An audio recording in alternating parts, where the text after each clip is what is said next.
itu bapak kan tapi dikasihnya air hangat.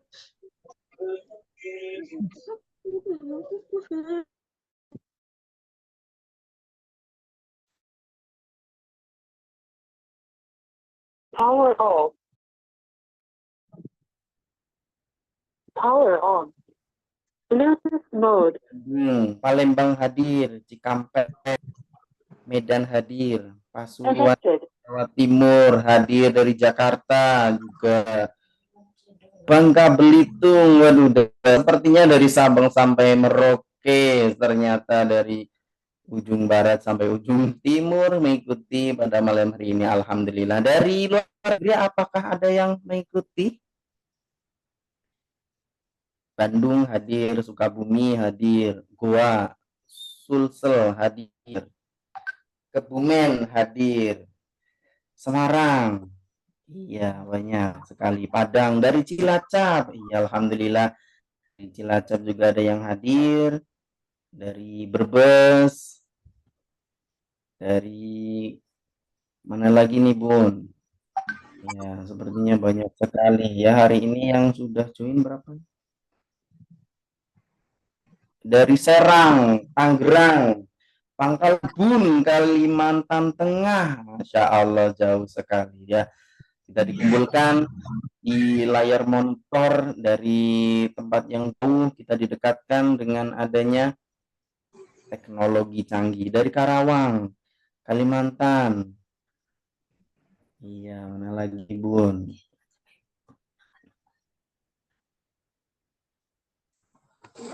Ya, di kami informasikan ada 3 manfaat ikut kelas ini ya, bunda-bunda sekalian. Yang pertama, menghilangkan keraguan dan hati lebih mantap dalam melangkah. Kemudian yang kedua, bisa lepas dari keputusan emosional. Dan yang ketiga, bisa mengurangi salah langkah dan resiko dari rasa bersalah. Ya, tentunya nanti akan dijelaskan oleh Ustadz kita. Ya, itu secara singkat manfaat ikut webinar pada malam hari ini, 3 manfaat yang tentunya nanti akan diperjelas, akan dijelaskan lebih detail oleh Ustadz kita. Sambil menunggu kita absen dulu. Iya, dari mana nih? Udah dari Cilacap lagi, ada dari Brebes, Pangkalan Bun, Kalimantan, Padang, Karawang. Iya. Sepertinya belum. Sepertinya Ustadz Bendri belum hadir, belum bergabung.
Ada gangguan teknis sehingga bisa keluar.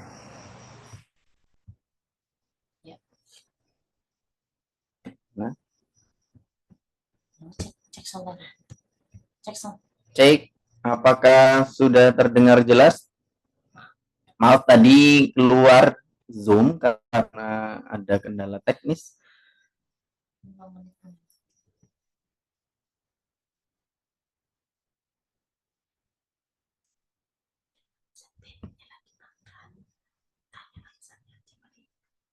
Baik, sambil menunggu ya, bisa diceritakan Bun, Bunda-bunda, kenapa sih ikut webinar pada malam hari ini? Boleh dibantu dijawab di kolom chat Alasannya kenapa Bunda ikut webinar pada malam hari ini? Coba barangkali ada yang cerita di kolom chat, silahkan.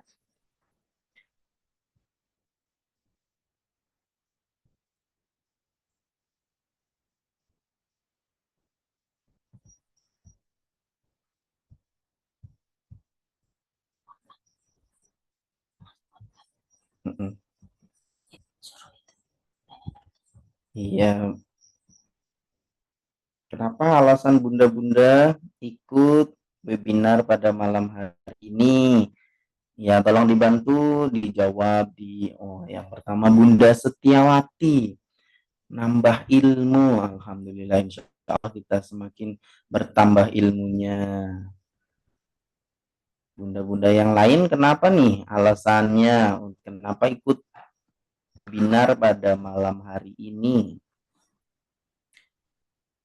Bunda Alina poligami, Bunda Melia untuk menambah pengetahuan aja.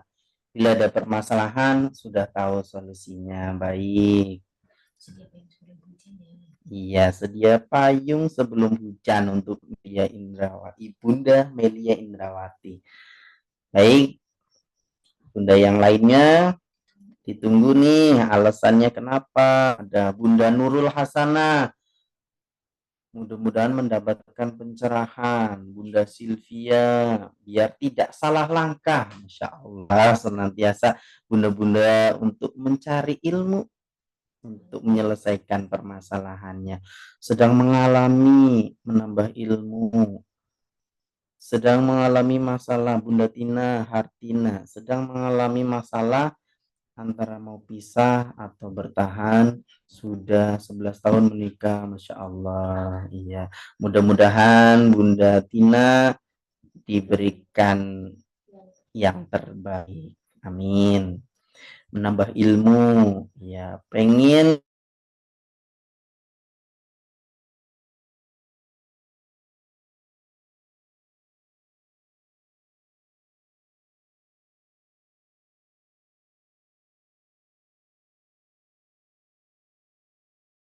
sakit, Masya Allah Bunda, mudah-mudahan segera diberikan solusinya Allah Subhanahu wa Ta'ala. Iya, baik.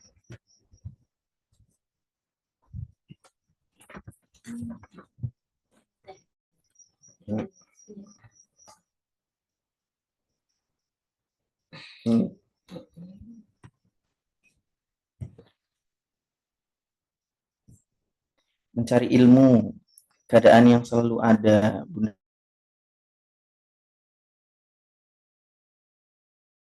kosong supaya senantiasa mendapatkan ilmu. Ini. Baik, Bunda, saya bacakan promo untuk kelas besok nih, untuk webinar dengan Ustadz Bendri Jaisur Rahman dengan tajuk Dilema Pasca Pengkhianatan, Bertahan atau Pisah, besok hari Kamis tanggal 12 September 2024 di jam yang sama, didampingi pemateri berpengalaman yakni Ustadz Bendri Jaisur Rahman atau dikenal Ajo Bendri, pegiat kekokohan rumah tangga dan Islamic parenting, narasumber di berbagai seminar dan podcast. Iya, saya bacakan sekali lagi 3 manfaat ikut kelas ini. Ini ada manfaatnya, 3 manfaat. Yang pertama, menghilangkan keraguan dan hati lebih mantap melangkah. Ya, di kelas ini akan diajarkan bagaimana menimbang keputusan dengan baik agar percaya diri dalam melangkah. Apa saja yang penting menjadi pertimbangan, berapa saja yang penting menjadi pertimbangan dan bagaimana strategi mengkomunikasikannya dengan pihak terkait. Pengambilan keputusan akan dibahas di sini. Baik. Manfaat yang kedua, lepas dari keputusan emosional. Ya, di sini nantinya Anda diajarkan bagaimana menimbang keputusan secara rasional dan objektif, sehingga tidak dilakukan pengambilan keputusan dalam keadaan emosional atau marah dan sedih. Manfaat yang ketiga, mengurangi salah langkah dan resiko dari rasa bersalah. Salah melangkah akan berakibat penyesalan di kemudian hari. Pastikan keputusan yang diambil sudah objektif dan rasional agar Anda mantap melangkah dan tanpa adanya penyesalan lagi. Ya, baik, luar biasa, Masya Allah, manfaat dari webinar yang akan kita ikuti, yang akan kita dapatkan pada malam hari ini. Dan mudah-mudahan bunda-bunda yang dengan niat mencari ilmu, dengan niat untuk mengisi gelas kosong, dengan niat untuk mencari kecerahan, dengan niat untuk menjawab permasalahan yang sedang dihadapi, mudah-mudahan Allah senantiasa membersamai kita untuk menentukan yang terbaik untuk diri kita. Amin Allahumma amin. Sedang di posisi ini supaya mendapat jawaban. Iya Bunda Vita, tadi alasannya kenapa ikut webinar pada malam hari ini. Bunda Uci, suaranya hilang timbul ya. Iya, cek apakah sudah terdengar jelas? Iya, mungkin yang tidak terdengar jelas bisa mencari tempat yang sekiranya bisa lebih baik, bisa terdengar lebih jelas sebelum webinar kita mulai. Iya, jangan sampai nanti sudah dimulai, ternyata suaranya tidak dengar jelas. Nanti kita jadi kurang maksimal mendengarkan materi yang disampaikan oleh Ustadz kita. Kenapa? Mohon bersabar. Iya, baik bunda-bunda sekalian, mohon bersabar. Kita masih menunggu pemateri kita, Ustadz kita. Iya, boleh dibantu untuk bisa on kamera biar kita saling bisa bertatap wajah, bertatap pandang untuk saling mengenal. Bunda Melia izin off kamera. Iya, silakan. Bagi yang berhalangan, baik tidak on kamera tidak apa-apa bagi yang berhalangan. Bagi yang tidak berhalangan, silakan boleh di on kan kameranya supaya kita sama-sama bisa saling. Iya, terima kasih yang sudah on kamera. Iya, sekali lagi bisa dibantu bunda-bunda sekalian untuk bisa menyebarluaskan link Zoom pada malam hari ini. Mudah-mudahan yang di-sharekan semuanya, barangkali ada saudara kita, teman kita yang belum tahu, yang kebetulan membutuhkan ilmunya, bisa mendengarkan ilmunya bersama. Mudah-mudahan yang menyebarkan juga ikut mendapatkan pahala. Amin. Allahumma amin. Ya, izin off cam boleh. Ya, izin off cam yang teman anak belajar. Oke, baiklah Bunda, disambi untuk ngomong anak juga. Baik.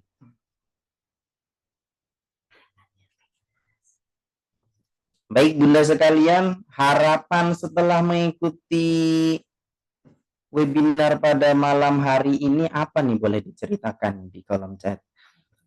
Ya, harapan setelah mengikuti webinar pada malam hari ini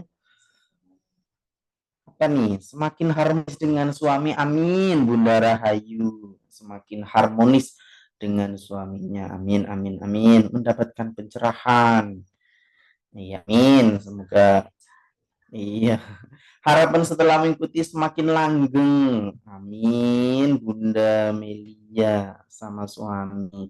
Bunda Sesi lebih memahami tentang hakikat dalam membangun rumah tangga. Iya.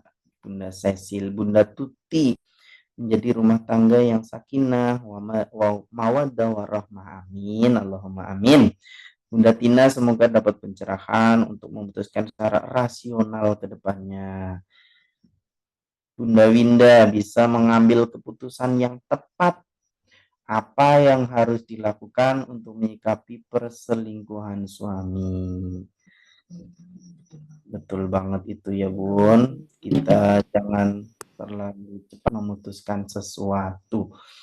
Bunda Tia bisa mengontrol regulasi emosi saat marah. Iya, betul sekali Bunda.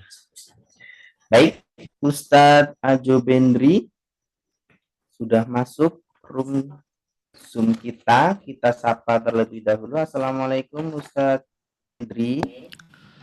Waalaikumsalam warahmatullahi wabarakatuh. Insya Allah. Bagaimana kabarnya Ustadz hari ini? Alhamdulillah, bikhair. Alhamdulillah, mudah-mudahan Ustadz senantiasa dalam keadaan baik, senantiasa mendapatkan perlindungan dari Allah, mudah-mudahan senantiasa bisa berbagi ilmu dengan kita semuanya. Amin, Allahumma amin. Baik Bunda-Bunda sekalian, karena waktu sudah semakin malam, langsung saja kepada Ustadz Bendri, disilakan. Insyaallah jazakumullah kafir buat teman-teman semua. Bismillahirrahmanirrahim. Assalamualaikum warahmatullahi wabarakatuh. Innal hamdalillah nahmaduhu wa nasta'inuhu wa nastaghfiruhu wa na'udzubillahi min syururi anfusina wa sayyiati a'malina. Man yahdihillahu fala mudilla lahu wa may yudlil fala hadiyalah. Asyhadu an la ilaha illallah wahdahu la syarikalah wa asyhadu anna Muhammadan abduhu wa rasuluhu alladzi la nabiyya ba'dah. Rabbana atina min ladunka rahmah wa hayyi lana min amrina rasyada. Rabbi shrah li sadri wa yassir amri wahlul 'uqdatam min lisani yafqahu qawli wa ba'd. Ikhwatal iman a'azakumullah jami'an. Bapak-bapak, ibu-ibu, saudara-saudariku semua, ikhwan wa hafillah, khususnya peserta kajian yang diadakan oleh komunitas Indit dan juga Jeda Perempuan dimanapun saat ini berada menyimak program yang diadakan di malam hari ini. Alhamdulillah malam ini kita bisa berbincang sejenak di malam hari yang sebenarnya waktu kita untuk istirahat, tapi pembahasan kita kayaknya bikin susah istirahat ya, karena kita ingin bincang sesuatu yang mungkin menjadi problematika pernikahan yang paling kita takuti, yaitu ketika pasangan tidak lagi setia atau berkhianat ya. Dan pengkhianatan yang kita maksud tentu berkaitan dengan pengkhianatan utama pelanggaran syariat. Jadi perlu diredefinisikan lagi, misalnya ketika pasangan poligami misalnya belum tentu itu pengkhianatan. Kecuali bahwa proses menuju poligaminya dilalui dengan cara yang melanggar syariat, seperti misalnya sudah lebih dulu berduaan, WA yang sudah saling merayu, dan seringkali banyak laki-laki yang misalnya mengkamuflase dan memanipulasi seolah ini adalah sunnah untuk bisa menambah istri, tapi proses menujunya ada proses yang buruk, dan inilah salah satu jebakan setan kepada banyak kaum laki-laki yang membuat akhirnya seringkali mengatasnamakan sunnah padahal melanggar sesuatu yang sunnah. Nah, hal-hal yang terkait dengan pengkhianatan ini memang menjadi isu yang entah dalam waktu belakangan ini kenapa menjadi viral ya. Bukan karena viral karena banyak menyebarkan, tapi memang permasalahan ini permasalahan yang kami sendiri menanganinya luar biasa banyak ya, dari berbagai macam kalangan. Mungkin banyak di antara kita yang harus menentukan langkah ya. Pertanyaan yang diajukan di dalam tema kali ini ya, bertahan atau pisah ini harusnya merujuk kembali kepada esensi dari tujuan pernikahan. Karena sebenarnya Allah mengingatkan kita ya dan ini adalah indahnya syariat Islam, di mana dalam surat Al-Baqarah ayat 195 Allah mengatakan wala tulqu aidikum ila tahlukah, jangan kau cemplungkan dirimu dalam kebinasaan. Artinya di antara yang menjadi panduan kita bahwa syariah ini makosidnya mengajak kita untuk supaya melindungi bagian dari hak-hak kita sebagai seorang individu, sebagai seorang muslim atau muslimah. Bahwa syariah itu punya fungsi penjagaan. Karena hakikat dari Islam itu adalah assalam, yang mananya adalah keselamatan dan kebahagiaan. Sehingga keputusan apapun kita yang harus kita lihat dalam pernikahan harus merujuk kepada hal-hal yang akan merusak 5 hal. Dan ini yang menjadi kenapa banyak di antara kita yang mungkin harus menilai ini dari 5 hal ini. Yang pertama, apakah pernikahan itu akan merusak akidah kita atau agama kita. Kita bertahan atau berpisah, mana yang lebih bisa menjaga kita. Apakah pernikahan akan menjaga atau setelah pernikahan malah misalnya merusak diri kita. Yang kedua, apakah misalnya pernikahan atau berpisah itu akan menjaga yaitu fisik kita dari hal-hal yang menyakiti. Kalau itu yang terjadi, maka itu juga menjadi salah satu mengapa kalau bertahan malah membuat kita terus mengalami KDRT, bahkan pukulan. Nah, itu malah bisa mengganggu diri dan itu malah hal yang buruk. Maka menyelamatkan diri untuk berpisah itu adalah hal yang bukan hanya boleh tapi sangat dianjurkan. Yang ketiga adalah apakah pernikahan ya itu akan merusak namanya jiwa kita, di mana akal kita ya. Dalam hal ini apakah bisa hilang akal, hilang kesadaran, yang menjadi gila atau stres hanya karena pernikahan tersebut. Ya, yang keempat, apakah pernikahan itu akan merusak dalam hal ini harta kita ya, karena diteror terus, ngumpulin uang banyak tapi dihabiskan untuk judi atau membiayai selingkuhan. Yang kelima, apakah pernikahan itu akan menjaga keturunan kita, apakah anak-anak malah menjadi lebih baik atau malah rusak karena dengan pernikahan yang terus dipertahankan. 5 hal yang menjadi pondasi dalam syariah inilah yang menjadi pertimbangan yang memang setiap orang berbeda-beda. Berbeda-beda, ada yang bisa kuat ya, dan ada yang tidak mampu, dan itu adalah sesuatu sangat personal. Cuman yang jadi masalah adalah memang di antara hal yang sangat dianjurkan dalam Islam, apapun masalah dalam setiap keluarga yang dialami, haruslah mengembalikan pribadinya menjadi pribadi yang lebih baik. Karena hakikatnya ujian yang Allah berikan kepada kita minimal adalah bagaimana membuat kita menjadi lebih baik. Misalnya adalah bagaimana kita memandang ketika perselingkuhan itu terjadi dengan satu hal yang membuat kita bisa menjadi pribadi yang lebih baik. Apa itu? Apakah kita bisa mengupgrade diri menjadi lebih baik? Setidaknya kita mengevaluasi mengapa perselingkuhan ini terjadi. Evaluasi dan muhasabah ini penting.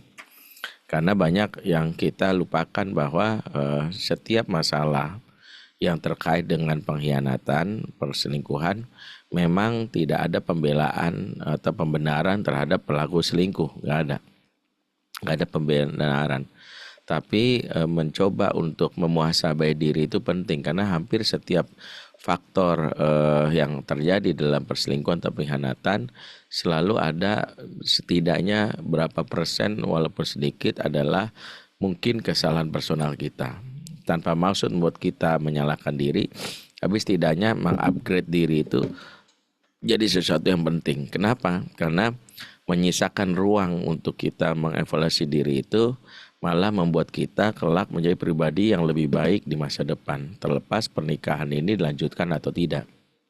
Sayangnya, banyak orang yang mengalami korban-korban kasus pengkhianatan atau perselingkuhan sering melupakan untuk mengupgrade diri, hanya melihat bahwa kesalahan itu ada di pihak si pasangannya. Dan itu benar sebenarnya. Tapi hakikatnya musibah apapun yang terjadi kepada diri kita dalam situasi apapun, Allah ingin kita menengok ke dalam dibandingkan menengok keluar. Dan inilah pribadi yang mulia, pribadi yang membuat Allah memuliakan di antara hambanya bernama Nabiullah Adam alaihissalam. Dan Nabi Adam alaihissalam itu dimuliakan oleh Allah, bahkan dianggap sebagai manusia terpilih, sebagaimana firman-Nya dalam surat Ali Imran ayat 8 ayat 33. Allah berfirman dalam ayat ini, yaitu Innallaha astafa Adama wa Nuha wa ala Ibrahim wa ala Imran wa ala alamin. Allah memilih Adam, memilih Nuh, memilih keluarga Ibrahim dan keluarga Imran atas segala umat. Jadi Allah memilih Adam di antara hamba-hambanya.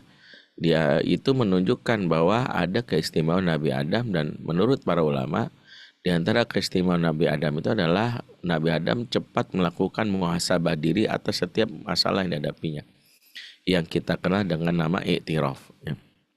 Jadi salah satu contoh yang sangat sederhana adalah ketika Nabi Adam diusir dari surga atas provokasi iblis.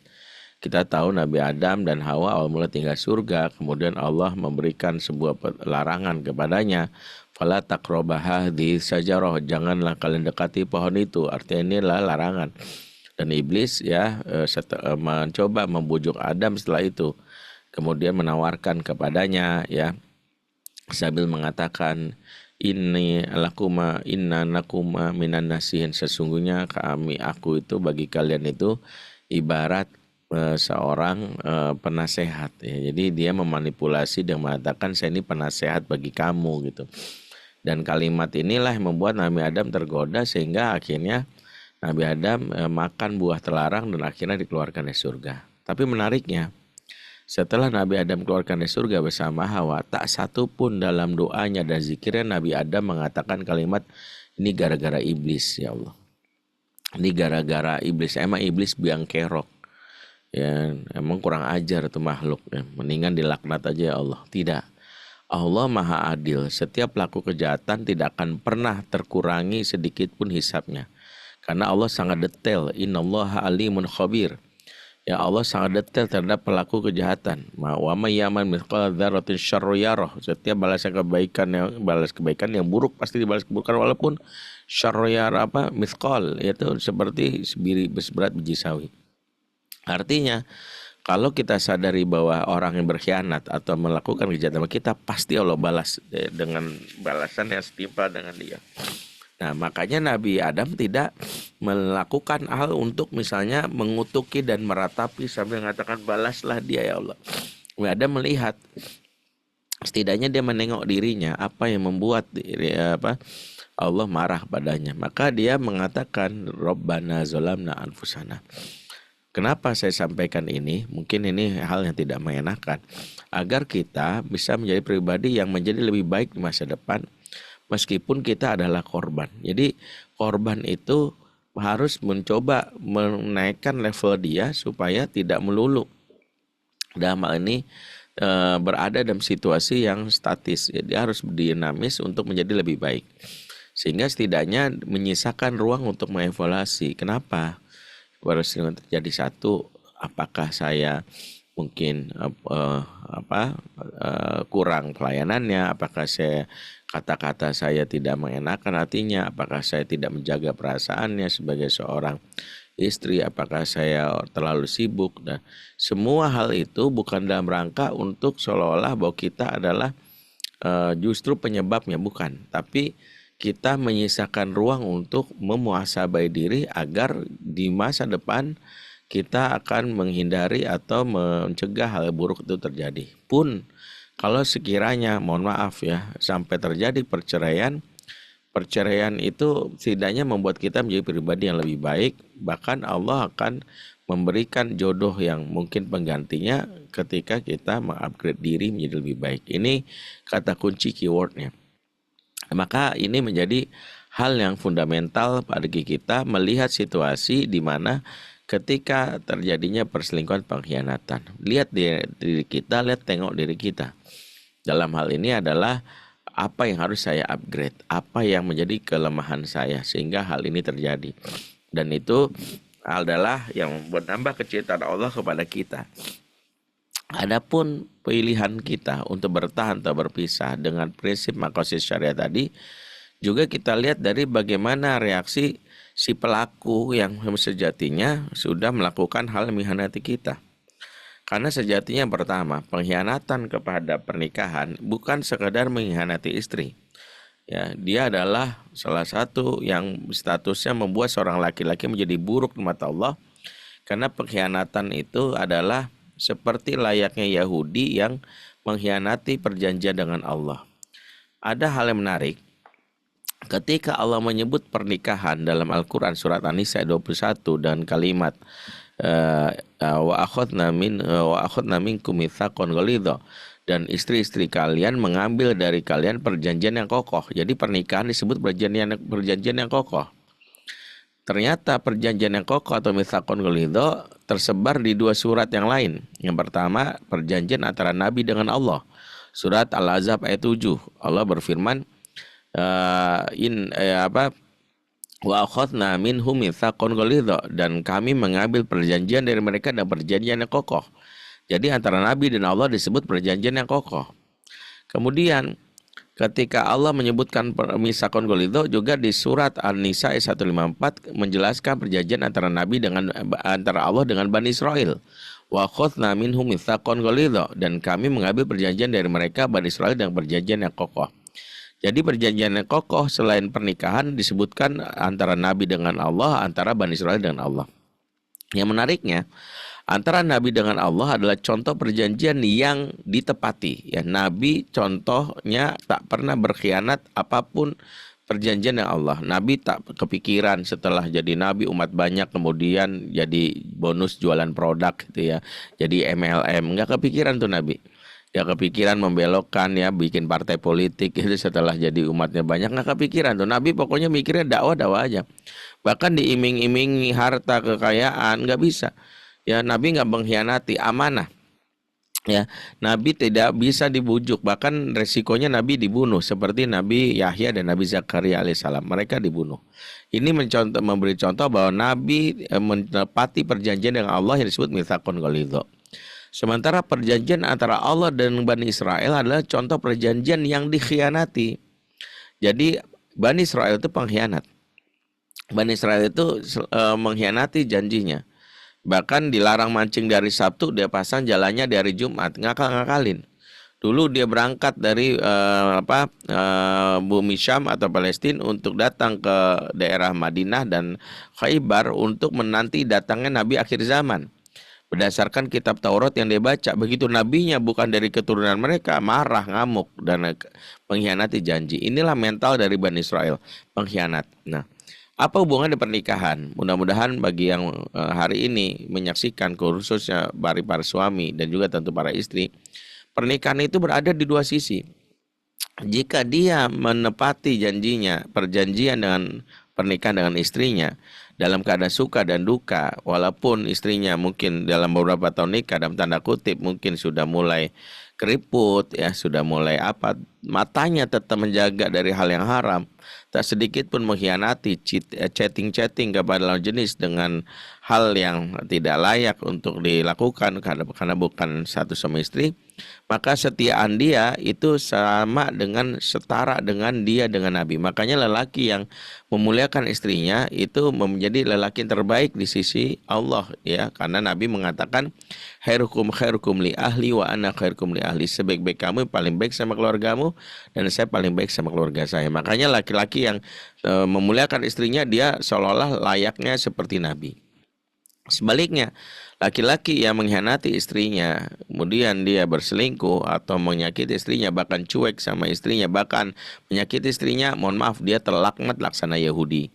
Maka begitulah memaknai perjanjian yang disebut pernikahan, akad nikah, bahkan bukan sekedar seorang lelaki ketika dia mengkhianati pernikahan, kemudian dia mengkhianati menyakiti istrinya, sebenarnya dia sedang menjadikan dirinya dilaknat laksana Yahudi. Artinya dia mengkhianati perjanjian dengan Allah.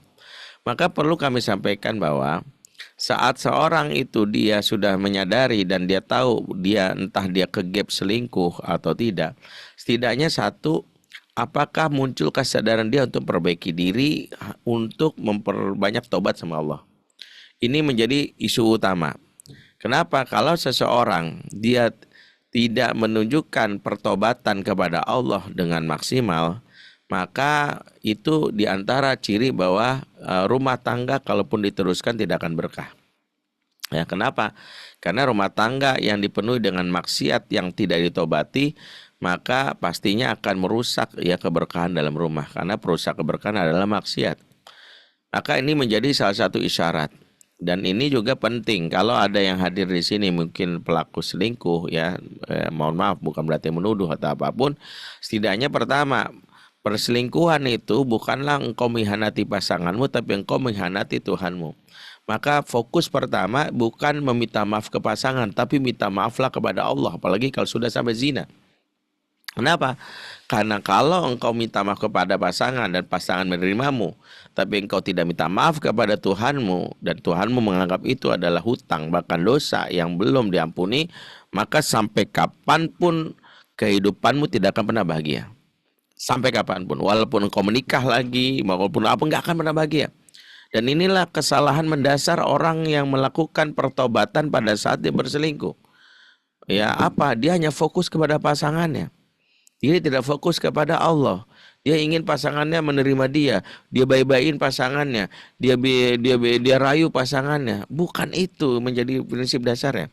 Saya pernah menangani salah satu kasus, ya, seorang laki-laki yang mengkhianati istrinya, berzina, dan dia menyesal, bertobat, dan dia bikin perjanjian dengan istrinya di sebuah kertas yang bermaterai, dan saya menjadi saksi atas janji mereka. Di atas perjanjian itu setidaknya si perempuan dan laki-laki ini mengatakan jika sampai terjadi perselingkuhan lagi maka si perempuan berhak untuk mengajukan gugatan cerai dan hak-hak seperti harta, gonogini dan yang lainnya, termasuk juga pengasuhan dimenangkan oleh perempuan. Si lelaki ini pun menyetujui dan saya saat itu menjadi saksi menandatangani juga ya, karena saya pikir ya mudah-mudahan ini jalan taubat untuk dia. Apa yang terjadi dalam sebulan nyata laki-laki ini ketahuan lagi selingkuh, berzina lagi. Dia nangis kepada saya minta tolong, Ustadz tolong bantu saya Ustadz, saya nggak pengen rumah tangga saya berantakan, saya kasihan anak-anak Ustadz, tolong saya Ustadz. Maka saya pengen banget supaya istri saya menerima saya, gimana cara Ustadz? Saya pun akhirnya terpicu marah dan saya bilang kepadanya, dengerin. Saya bilang kepada si laki ini, antum lebih mikirin istri antum balik sama antum dibandingkan Allah Tuhan antum balik sama antum. Inilah kesalahan mendasar orang yang berbuat dosa dan maksiat melalui pengkhianatan. Dia hanya fokus kepada pasangan, dia lupa fokus kepada Tuhannya, dia khianati Tuhannya yang dia ingkari, Tuhannya yang dia melakukan maksiat kepadanya. Dia hanya fokus kepada pasangannya. Saya sampai mengatakan gini, perhatikan, sekiranya ya antum balik ke istri dan istri menerima, tapi Allah tidak menerima tobat antum, sengsara selamanya. Mau kita bisnis, dibikin bisnisnya hancur. Kalaupun bisnisnya itu seolah bangkit, itu jebakan yang suatu saat antum mengalami istidraj. Banyak, ya. Jadi banyak orang yang lupa bahwa Allah. Sebaliknya saya bilang, sekiranya Allah menerima tobat antum, tapi ternyata istri dalam hal ini tidak mau bertahan dan bercerai, Allah akan berikan kebaikan. Perceraian itu akan menjadi berkah, entah mungkin dia akan menjadi orang yang produktif, amal soleh, entah setelah itu dia ketemu dengan orang lain yang akan menjadi pasangan hidupnya lebih baik. Pokoknya Allah berikan kebaikan bagi orang yang bertobat. Maka ini menjadi kata kunci pertama, tidak ada jalan untuk memperbaiki yang namanya orang yang berkhianat kecuali pertobatan yang sempurna kepada Allah. Maka kalau dia sholatnya aja nggak benar, sholatnya aja masih kelihatan masih tunda, maka ini diantara ciri dia tidak menganggap ini sebagai maksiat, dia hanya menganggap ini sebagai hal yang menyakiti perasaan istri. Dia lupa berkhianat kepada Allah yang dia sembah selama ini. Mungkin yang kedua juga menjadi salah satu yang harus kita juga garis bawahi. Di antara yang membuat perselingkuhan ini sulit diobat atau diselesaikan, para istri yang bertahan dan memilih akhirnya disakiti berkali-kali karena tidak memiliki sistem pertobatan kepada pasangan. Contoh, biasanya seorang istri ketika seorang suami mengaku bertobat, minta ampun, minta maaf, gak akan mengulangi, maka dia langsung menerima dan langsung mengatakan, silakan mas, aku ingin tunjukkan pertobatan kamu. Satu hal yang ingin saya sampaikan, dan ini berkali-kali saya sampaikan, selingkuh itu candu. Selingkuh itu candu, apalagi kalau udah berzina. Tahu kenapa disebut candu? Dia akan menagih untuk selalu mengulang. Sebab saat orang selingkuh, ada hormon yang mengeluarkan zat yang membuat dia ingin mengulang. Yang disebut namanya oksitosin, yang kedua namanya adalah dopamin. Oksitosin adalah hormon pengikat yang membuat dia merasa tergantung dengan si perempuan atau lelaki selingkuhan. Sehingga dia ingin mengulang lagi. Setiap dia merasa lemah, bete, tiba-tiba dia kebayang bagaimana pelukan dari si fulan selingkuhannya itu atau fulana selingkuhannya itu, dan dia merasa bahagia, sensasinya ada. Itu namanya adalah sebut oksitosin. Dopamin adalah sensasi dari nikmat yang dirasakan, apalagi kalau sudah bercumbu, maka itu menagih-menagih. Maka layaknya narkoba, layaknya hal yang lainnya, maka mau tidak mau pelaku selingkuh ini candu, karena itu dia harus diterapi. Maka mohon maaf, kalau ada orang yang mengaku tobat, saya nggak akan melakukan lagi perselingkuhan, tapi dia nggak dibimbing, dia nggak mendatangi seorang psikolog atau seorang ustadz atau seorang yang membimbing dia untuk menterapi dia, maka siap-siaplah si istri atau pasangannya akan kecewa. Siap-siaplah si istri akan bilang, kok kamu begitu lagi, kok begitu lagi. Karena lagi-lagi selingkuh itu adalah candu. Dan inilah yang mungkin membuat akhirnya dia susah keluar dari jebakan masa lalu. Makanya kenapa? Karena selingkuh itu candu, maka seorang yang menterapinya, yang membimbingnya juga tahu bagaimana mentreatmentnya. Ya, maka di antara yang kita berikan kesempatan, kalau misalnya si pasangan itu mau bertubah, mau bertobat, maka berikan dia jalan untuk dibimbing, entah oleh siapapun, oleh ustadz ini, oleh ustadz itu, atau mungkin oleh seorang psikolog, silakan. Kalau dia nggak dibimbing, siap-siap menerima kecewaan, dia balik lagi. Itu yang pertama. Yang kedua, pada saat dia selingkuh yang harus kita pahami, dia akan selalu dalam hal ini ya ingin melakukan hal-hal yang membuat dia merasakan sensasi, dan itu biasanya adalah karena di masa-masa ketika hubungan dengan pasangan sahnya itu mengalami masalah berulang. Makanya itu yang membuat dia akan kembali lagi. Maka apa yang harus dilakukan?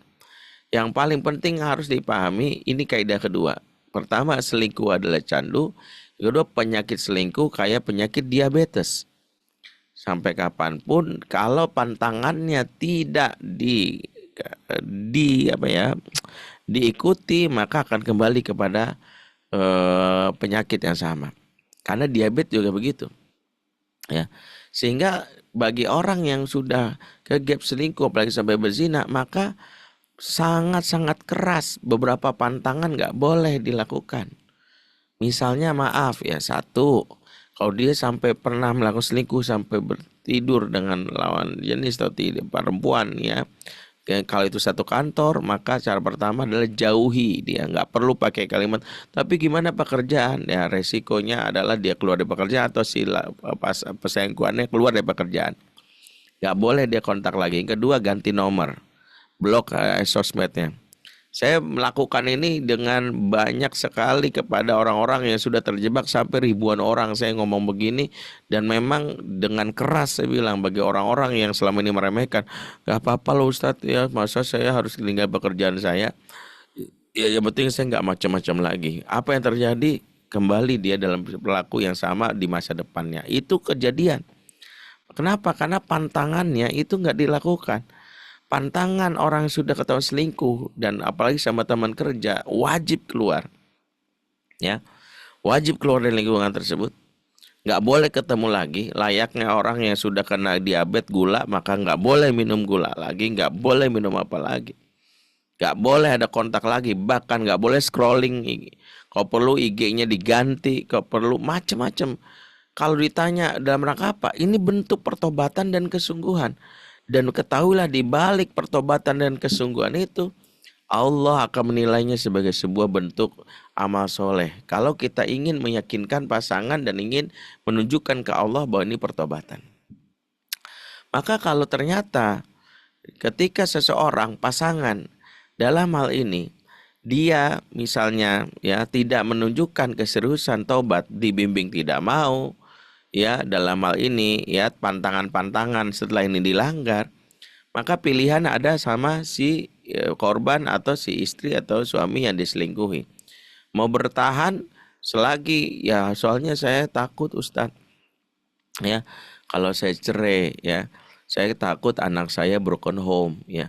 Hal ini yang sering saya sampaikan. Nah, seringkali kalau pertimbangannya anak broken home, kita lupa bahwa yang ditakutkan anak itu bukan broken home tapi broken heart. Ya, pasangan yang dia tinggal serumah tidak bercerai tapi pemicu konflik selalu ada. Keributan itu selalu muncul karena pengkhianatan yang tidak selesai. Ya, tobat yang tidak pahami, maka anak-anak membaca dan melihat kejadian ini meskipun serumah. Dan ketika dia tinggal serumah melihat bapaknya melakukan perselingkuhan, ibunya marah-marah, tersakiti, itu broken heart, mungkin tidak broken home. Maka kita harus melihatnya adalah bukan isu broken home-nya yang menjadi isu utama, tapi broken heart. Maka ketika pasangan melakukan perselingkuhan dan kita lihat dia malah membuat kita semakin terpuruk, menangis, dan kita nggak punya kuasa untuk itu, maka berpisah darinya karena tidak menunjukkan pertobatan yang sungguh-sungguh, itu termasuk yang dibolehkan. Walaupun memperbaiki diri atau memperbaiki pasangan itu termasuk yang dianjurkan kalau kita mampu. Misalnya, kenapa kita tadi pasangan melakukan perselingkuhan? Bisa jadi karena saya orangnya mungkin terlalu sibuk dengan pekerjaan sebagai istri, saya lupa melayaninya. Maka kita ingin perbaiki itu semua. Kemudian komitmen ada di pasangan, dia ingin bertobat, ada ustadz yang membimbingnya. Bahkan dia juga menunjukkan keseriusnya pertobatan, dia tinggalkan pekerjaannya, pergi cari pekerjaan baru. Handphone selama ini yang masih ada kontak itu dicabut, delete, bahkan kalau perlu dia juga ganti nomor teleponnya. Pertobatan yang maksimal ini harusnya kita terima.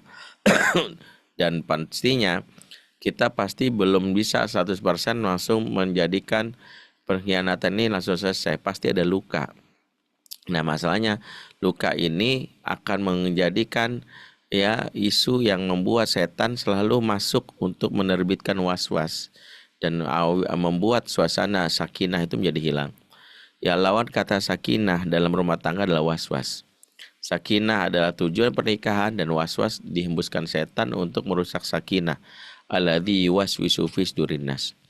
Nah, was-was ini yang membuat akhirnya selama pernikahan, walaupun sudah 5 tahun, 7 tahun suami benar-benar bertobat, itu akan selalu muncul selagi satu, kita tidak berdamai dan memaafkan kejadian masa lalu karena masih menyimpan frozen emotion. Apa tuh frozen emotion? Emosi membeku yang kita simpan di alam bawah sadar, ibarat bisul yang nggak pecah, akhirnya baru kesenggol dikit, aduh langsung kita bergidik, aduh langsung. Kenapa? Karena nggak pecah. Makanya untuk memecah bisul tersebut, bantuan profesional diantaranya mendatangi psikolog untuk kita merilis emosi negatif kita. Kenapa harus bantuan profesional? Karena layaknya bisul kalau dipecahin sendiri kelak mengalami infeksi jiwa. Ada orang mecahin bisul sendiri malah infeksi, malah bahaya. Maka kalau mecahin bisul harus bantuan profesional, orang medis yang paham. Termasuk kalau ini memecahkan emosi yang membeku dengan frozen emotion tadi, maka kita disarankan adalah mendatangi psikolog. Supaya apa? Supaya kita nggak ngungkit-ngungkit lagi, ya, supaya jangan ngungkit-ngungkit lagi, supaya orang jangan sampai akhirnya setelah itu masih aja mengungkit-ungkit. Padahal pasangan sudah menunjukkan perubahan. Itu membuat suasana tidak nyaman. Setan masuk di situ. Makanya merilis emosi itu penting. Merilis emosi untuk bertahan itu penting. Merilis supaya tidak masuk kepada perangkap setan itu penting. Keluarkan oneknya dibantu oleh yang kedua adalah berdamai, maafkan masa lalu yang terjadi. Yang ketiga adalah merencanakan masa depan bersama pasangan. Planningnya setelah ini apa? Sehingga salah satu yang menjaga kita adalah supaya setan tidak menghembuskan was-was adalah bagaimana keluarga ini sudah merencanakan amal soleh bersama. Penjagaan terbaik di dalam pernikahan itu adalah masing-masing pasangan melakukan amal soleh yang membuat Allah ridho. Jadi kalau kita punya proyek amal soleh yang kita dedikasikan, entah bikin rumah tahfiz bersama, entah bikin apapun, itu akan membantu bagaimana supaya kita lepas dari jerat setan dan juga tidak terbiasa, tidak meninggalkan bekas di masa lalu. Ini mungkin sebagai ya bagian petunjuk ya, karena waktunya ya saya pikir sudah masuk pukul 9 supaya ada sesi diskusi tanya jawab ya, dan kami beri kesempatan, tapi ini sebagai sedikit panduan untuk supaya kita bisa move on ya dari situasi yang sulit.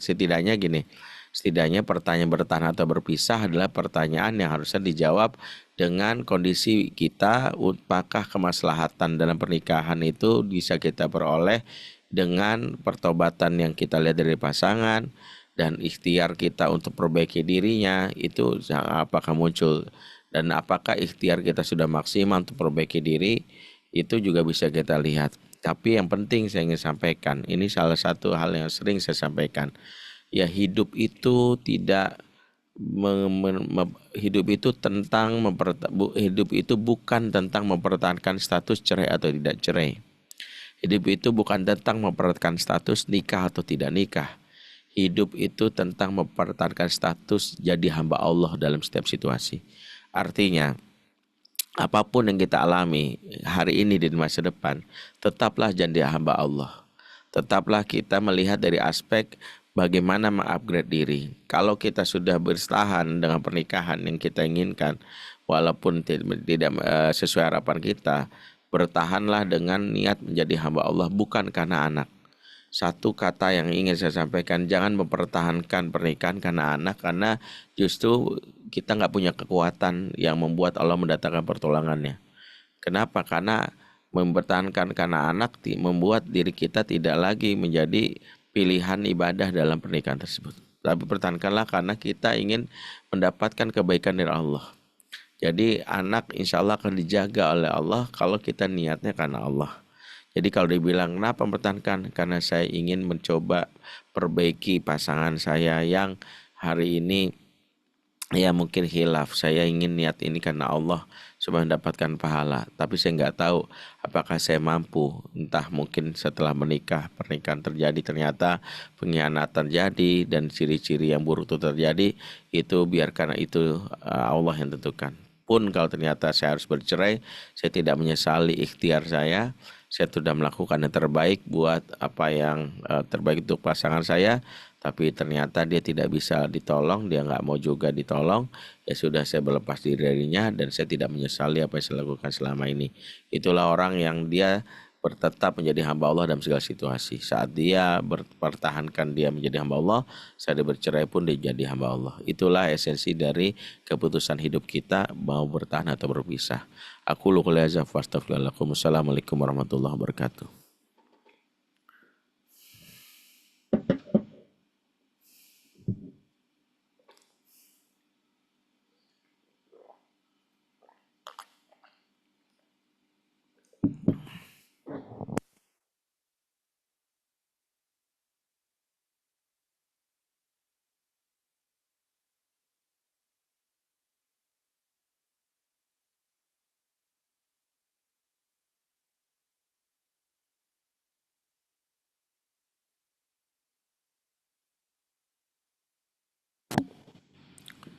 Seperti MC-nya sedang tidur ya. Baik ya, saya ambil alih dulu nih, kayaknya nggak ada. Baik, saya beri kesempatan bertanya dari ini, kayak ada yang bertanya. Saya persilahkan. Silakan Mbak Desi. Assalamualaikum warahmatullahi wabarakatuh. Waalaikumsalam. Izin bertanya Ustadz Jubendri, ini mengenai pernikahan saya. Saya qadarullah saya pernah mengalami 2012 suami berselingkuh. Saya memilih bertahan karena Allah. Suami udah minta maaf kepada saya, dan saya juga sampai hari ini pun saya masih terus mencoba bertobat, selalu minta ampun kepada Allah atas apa yang telah saya hadapi, ujian dari Allah ini. Setelah 2012 itu kebetulan si pelakor itu saya diberi sama Allah itu diberi kesabaran. Jadi si pelakor ini menjadi teman saya sekarang. saya baik, akhirnya dia menyesali, dan suami saya akhirnya sadar. Nah, 2013 itu seperti diambil semua nikmat suami dari Allah. Jadi kerjaan hilang, usaha tidak ada, semua teman, saudara, sampai saudara itu nggak ada yang dekat dengan dia. Nah, terus terang, apa itu karena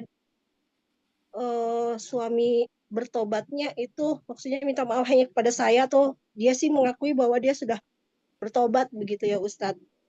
Nah, satu lagi, apa karena sampai sekarang nafkah batin normal dilakukan, selalu dipenuhi sama suami. Tapi saat, maaf ya Ustadz, saya bercerita ini, tapi tiba-tiba saya bisa saat lagi melakukan ibadah itu, saya tiba-tiba teringat dan saya langsung hilang, nggak ada rasa sama sekali. Nah, seperti itu Ustadz. Yang saya mau tanya, apa itu karena kami berdua itu belum diterima tobatnya sama Allah? Terima kasih. Wassalamualaikum warahmatullahi wabarakatuh. Waalaikumsalam warahmatullahi wabarakatuh. Bunda yang bertanya, di antara yang mungkin bisa Bunda lakukan adalah Bunda mengeluarkan apa yang menjadi frozen emotion yang tadi sudah saya bahas, dan itu membuat bagaimana trauma atau hal-hal yang menjadi trigger itu selalu muncul, karena dia ibarat bisul. Yang bisul itu akan selalu membuat kita nyeri saat tersenggol karena tidak pecah. Makanya di antara yang sering kali terjadi ketika pasangan bertaubat berubah, kitanya sendiri kadang-kadang yang merasa selingkuhi masih menyimpan emosi tersebut dan tidak ingin dikeluarkan. Entah kita merasa bahwa ini adalah hal yang malu kita sampaikan kepada orang lain, tapi ini menjadi sesuatu yang mengganjal terus kita. Mungkin yang penting perlu saya sampaikan juga begini. Ada yang bilang saya sudah melakukan healing Ustadz, rilis dengan psikolog, tapi saya tetap tertrigger. Maka kita harus menggaji lebih dalam. Saya pernah nanganin seorang yang dia sudah melakukan rilis atas perselingkuhan pasangannya, tapi entah kenapa masih tertrigger. Sampai akhirnya saya mencoba bincang dia dan cukup lama, dan akhirnya ketahuan bahwa dia sendiri punya isu distrust kepada orang tuanya. Jadi distrust kepada orang tua yang belum selesai, yaitu mohon maaf ya, bapaknya misalnya mengkhianati ibunya dan dia menjadi anak dari korban perselingkuhan, dan ternyata dia mengalami kondisi di mana suaminya juga melakukan itu. Maka ketika suaminya bertobat dan dia sudah merilis maafkan suaminya, dia masih belum bisa move on karena dia belum merilis emosi saat bapaknya mengkhianati. Nah, ini saling terkait ya. Sehingga saran saya, siapapun yang hari ini mengalami kondisi yang sama, di mana dia mungkin sudah mencoba memaafkan pasangan tapi belum mengeluarkan apa yang menjadi frozen emotionnya, emosi membeku yang dia tahan pada saat perselingkuhan terjadi, mungkin bisa dibantu profesional untuk mengeluarkannya, untuk menjadi rilis, memaafkannya, termasuk mencoba memaafkan jika ada hubungannya dengan pernikahan atau pengasuhan yang kita alami di masa kecil dari orang tua kita. Ya Allah al-musawab.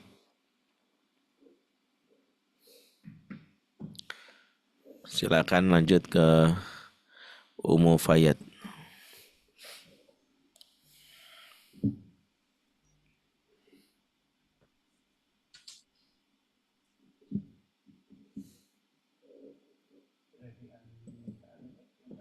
Silakan Umu Fayat. Jika enggak, kami berikan ke yang lain. Oke. Iya, Ustaz. Bentar. Tadi anak saya masih terang. Oke.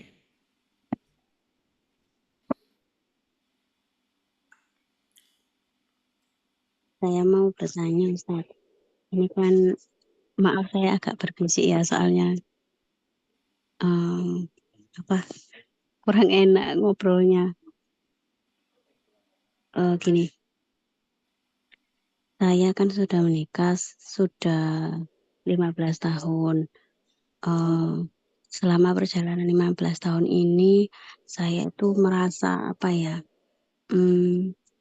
cemburu Ustaz. Cemburunya itu sebenarnya banyak, bukan hanya kepada lawan jenis ya, tapi lebih ke kurang perhatian ke saya.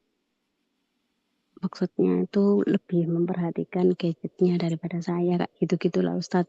Itu sebenarnya dari awal, kayak kalau ada waktu sama temannya lebih ke temannya daripada istri di rumah. Makanya waktunya itu lebih banyak sama teman-temannya. Kalau ngobrol sama temannya itu kayak asik gitu lama. Kalau sedangkan sama istri, sama anak itu kayak jarang diajak ngobrol.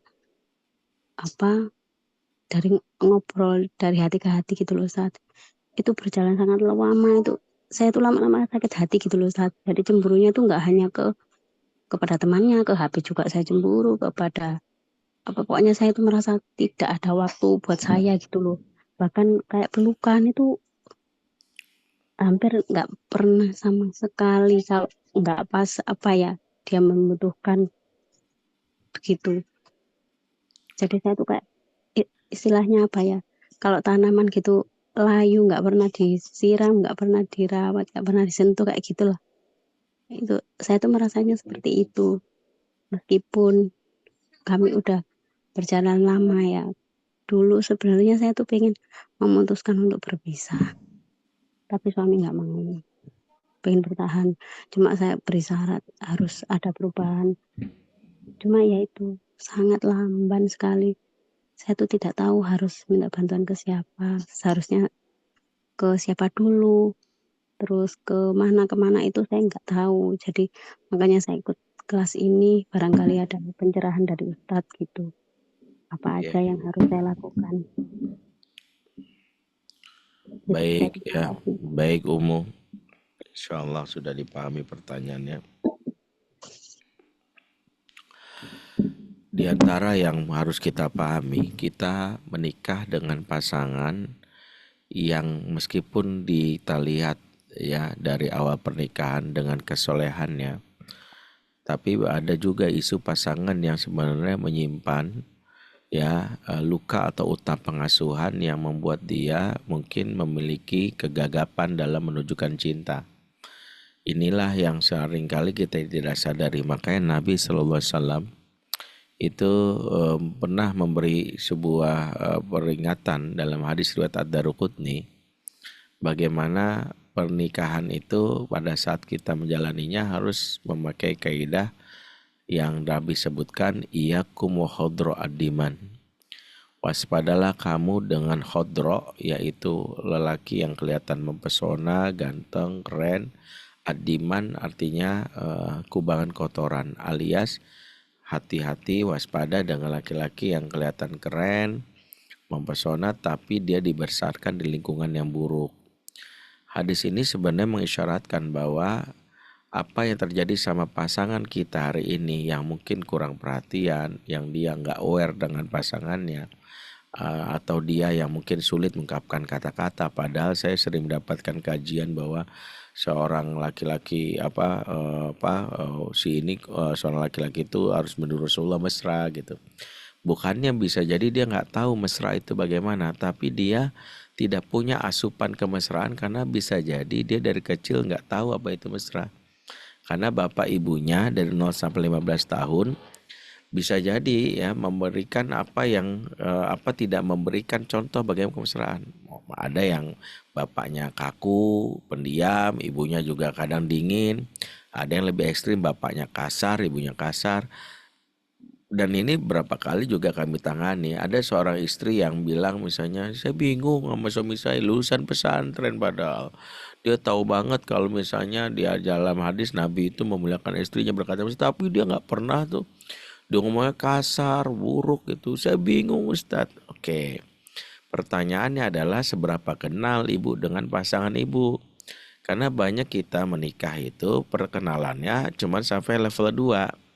Level 1 pernikahan itu kita baru kenal pasangan kita sebatas apa yang dia sukai, apa yang tidak dia sukai, hobinya apa, kesenangan apa, dia paling benci apa. Itu yang kita sebut namanya perkenalan level 1. Perkenalan level 2 kita kenal sebagai itu banyak pasangan baru kenal bahwa suami saya itu prinsipnya begini, ilmu pengetahuannya gini, cara pandangnya begini. Itu kita kenal dengan penekanan level 2, tapi jarang ada yang sampai perkenalan level 3. Perkenalan level 3 itu sampai mengenali masa kecilnya, traumanya, pernah ditinggalkan atau tidak, bagaimana hubungan dia dengan bapaknya, bagaimana dulu dengan ibunya, bagaimana dia menunjukkan ya perilaku dia yang kurang, sampai dia misalnya aku tuh nggak bisa mengungkapkan kata-kata ini, sampai semuanya itu. Nah, banyak di antara kita yang menikah bertahun-tahun baru perkenalan sampai level 2. Sampai kita nggak tahu ternyata suami kita ini punya hambatan ngomong kasih sayang karena bisa jadi dia nggak punya, bukan nggak mau nggak sayang, dia nggak tahu. Kebayang nggak Bu kalau sebuah teko isinya kopi, yang kalau keluar ya kopi isinya, nggak jangan bermaksa jadi jeruk gitu. Maka itu juga yang penting kita pahami dan kita telusuri. Apakah jangan-jangan pasangan kita ini punya isu yang terkait dengan ke asupan emosi yang dia tidak diperoleh masa kecilnya dari ibu atau bapaknya. Lantas gimana Ustadz? Kembali kepada kaidah di awal, kalau pasangan kita menunjukkan pertobatan, maka tobat itu harus dibimbing karena bisa jadi pasangan itu berubah itulah 3 fase. Satu, dia tahu atau tidak. Dia tahu Ustadz kalau dia itu orang yang cuek, nggak memeluk istrinya, nggak menyayangi istrinya. Oke. Yang kedua dia mau atau tidak, mau Ustadz, maka dia mau bertobat, memperbaikinya. Nah yang ketiga nih, mampu atau tidak. Pertanyaannya belum tentu mampu, karena bisa jadi dia memang nggak terbiasa. Nah kita merasa masa gitu aja nggak bisa, karena standarnya standar kita. Nah maka apa yang kita lakukan?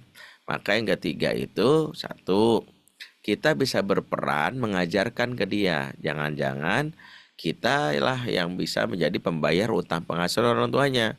Misalnya gini, kenapa suami kita nggak tahu cara meluk kita? Karena bisa jadi kita nunggu dipeluk, kita nggak meluk. Yang kedua, kenapa suami nggak ngomong mesra sama kita? Karena kita nunggu dikata mesra. Jangan-jangan kita pun bisa mengatakan mesra, memberi contoh dia. Mas, inilah yang aku ajarin ya.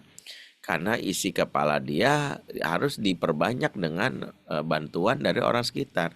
Bisa jadi kalau kita ingin pasangan kita bersikap mesra, baik sama kita, kitalah yang memulainya lebih dulu. Ya, aduh malu Ustadz, masa saya duluan, saya perempuan. Gak usah malu suami istri.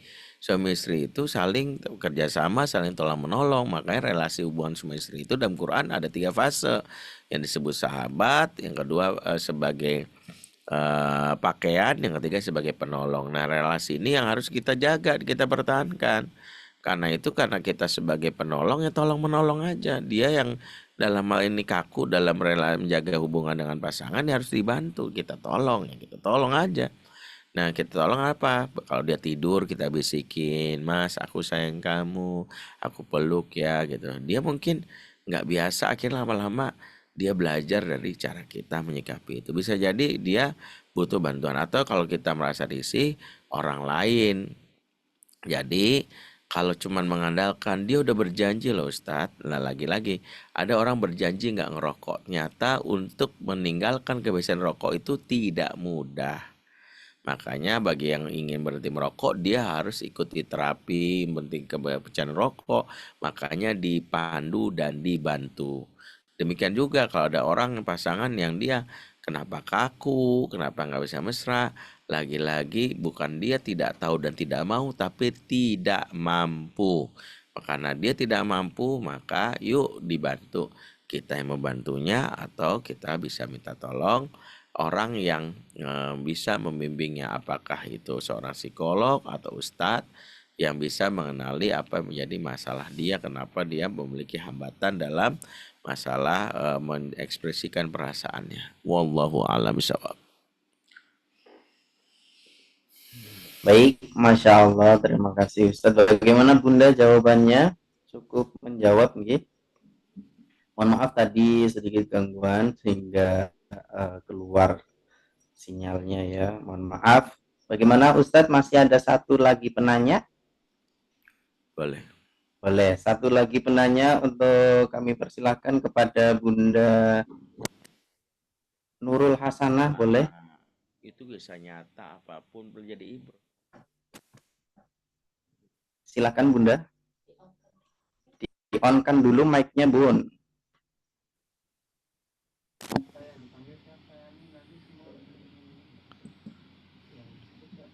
Bunda Nurul Hasanah belum on kayaknya, belum kedengeran suaranya.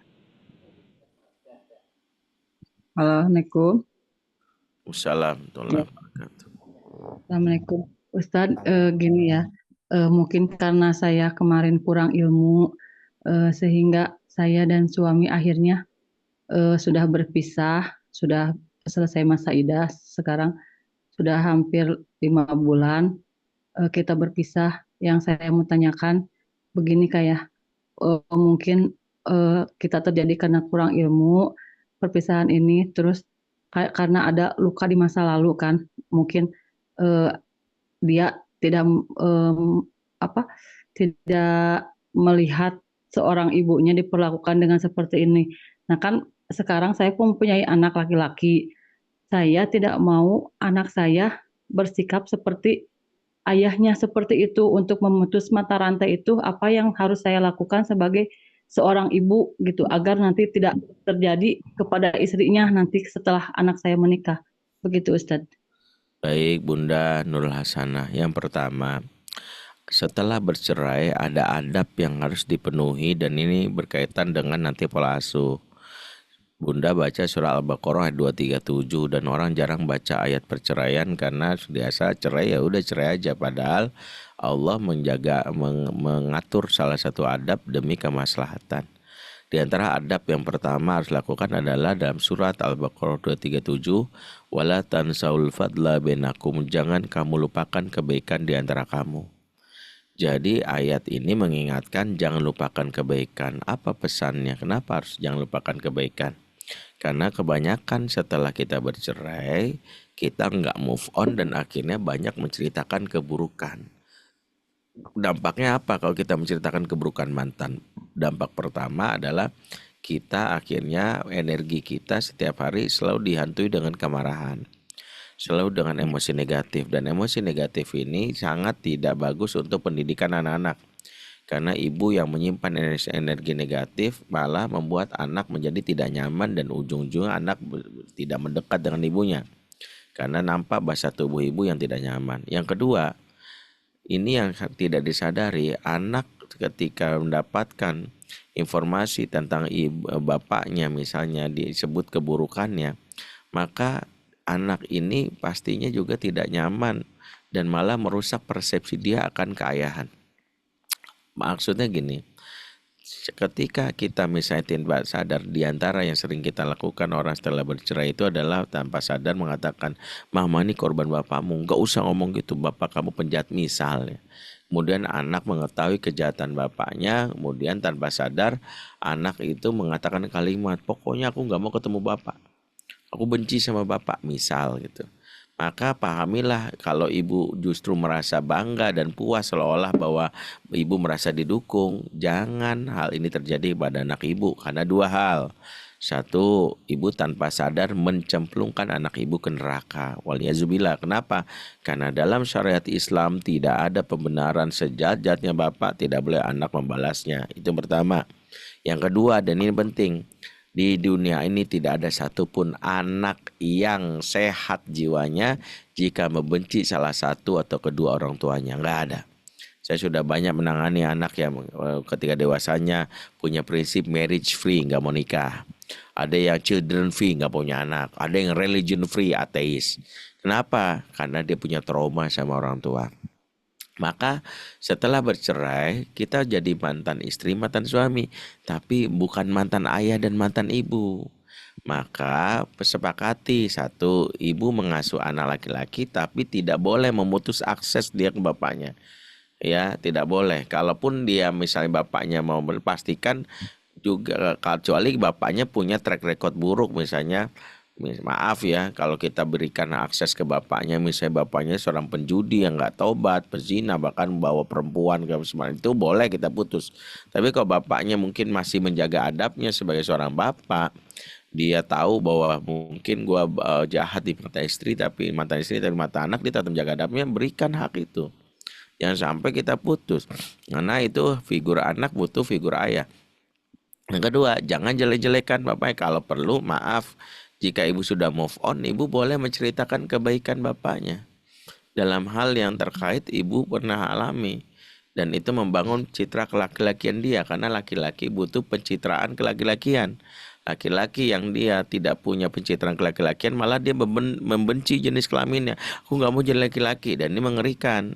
Awal dari sebagian besar laki-laki yang menyimpang seksual, pengalaman kami sebagai konselor ada karena membenci fitrah kelaki-lakiannya.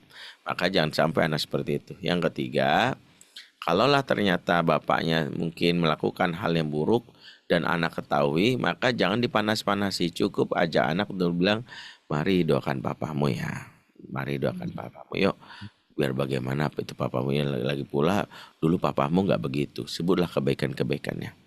Nah, yang keempat berikutnya, kalau bapaknya ditutup aksesnya sama anaknya dan kita belum siap menerima bapaknya, maka jangan halangi anak untuk tidak mendapatkan figur laki-laki yang mengajarkan dia. Bisa itu pamannya yang mengajarkan, entah itu kakeknya. Setidaknya jangan biarkan dia dihijaukan dari fitrah laki-lakiannya karena tidak ada laki-laki yang mengajarnya. Kalau perlu ada guru laki-laki yang mengajar dia.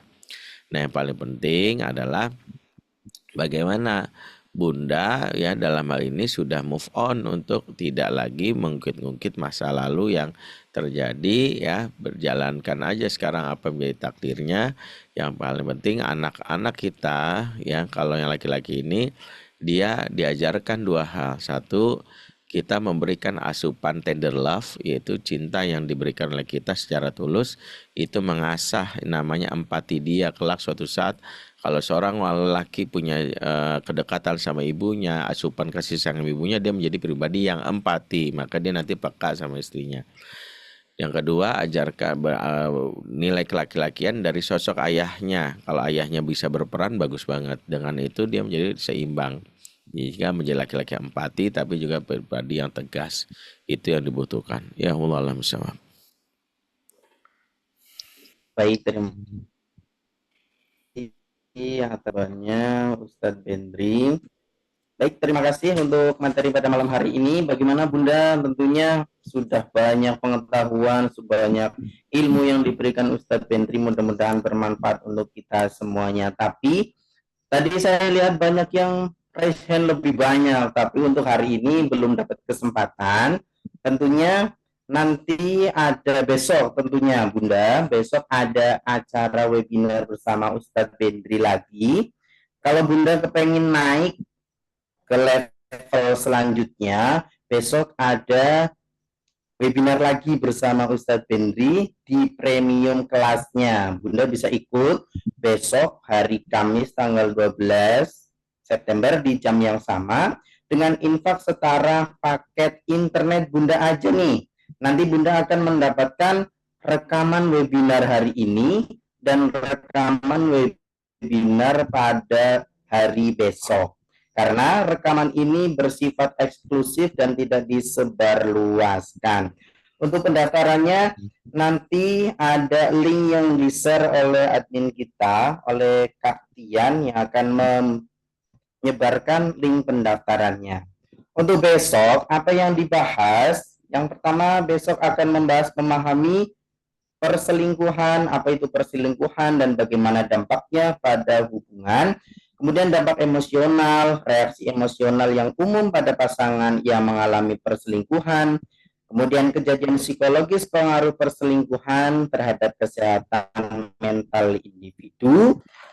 Kemudian dibahas komunikasi pasca perselingkuhan, cara berkomunikasi yang efektif setelah terjadinya perselingkuhan, menilai kembali hubungan, faktor-faktor yang perlu dipertimbangkan dalam memutuskan untuk bertahan atau berpisah.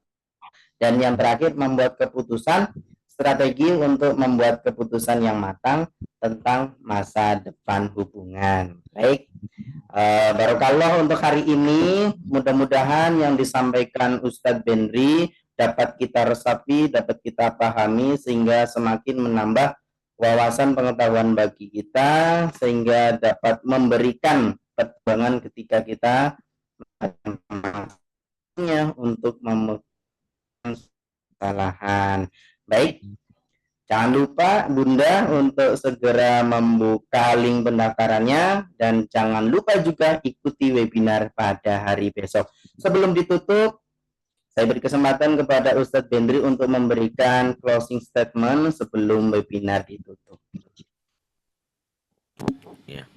Silakan, Ustadz. Hal yang paling kita pahami adalah kita tidak bisa mengubah orang lain. Yang bisa kita lakukan adalah mengubah diri kita, yang itu bisa kita jangkau. Maka kita tidak bisa mengontrol apa yang terjadi di luar, pasangan kita bagaimana, pertobatan dia gimana, tapi kita bisa mengelola diri kita untuk mengupgrade diri. Karena sejahat-jahatnya Firaun, ternyata Asia bisa bersabar dan bertahan karena Asia mengelola energi kecewanya menjadi sebuah kekuatan untuk menerai ridhonya Allah dengan suami sejat Firaun. Sehingga kalau kita ingin dalam hal ini bersabar dengan suami seburuk apapun, bahkan tidak ada suami seburuk Firaun, maka yang kita lakukan hari ini adalah mengupgrade diri agar kita setidaknya bisa menjadi pribadi yang mirip dengan Asia agar bisa bersabar dengan suami layaknya Firaun. Semoga bisa dipahami dan mohon maaf jika ada yang kurang dan salah.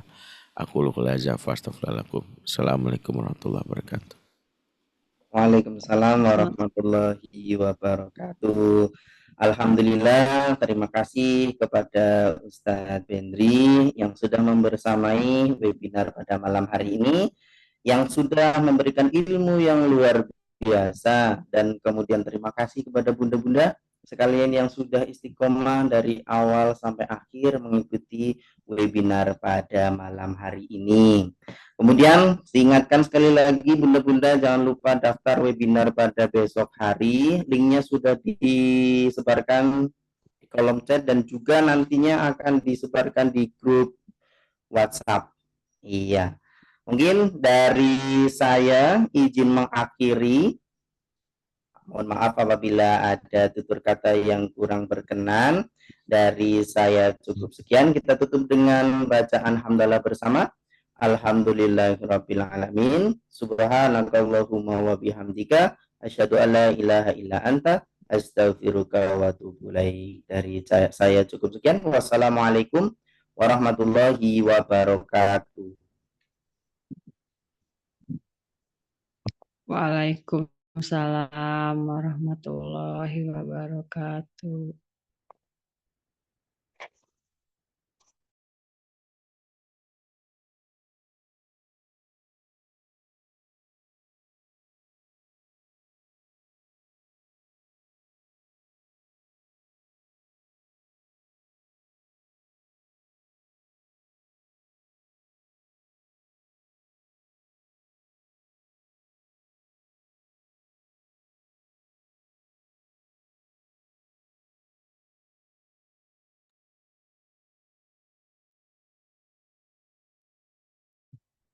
Baik, terima kasih ya Bunda sekalian yang sudah hadir. Bagi yang mau mendaftar, bisa cek di grup masing-masing ya.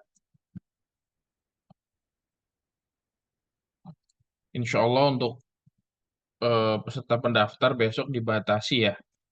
Hanya beberapa puluh orang saja, sekitar 40 orang saja.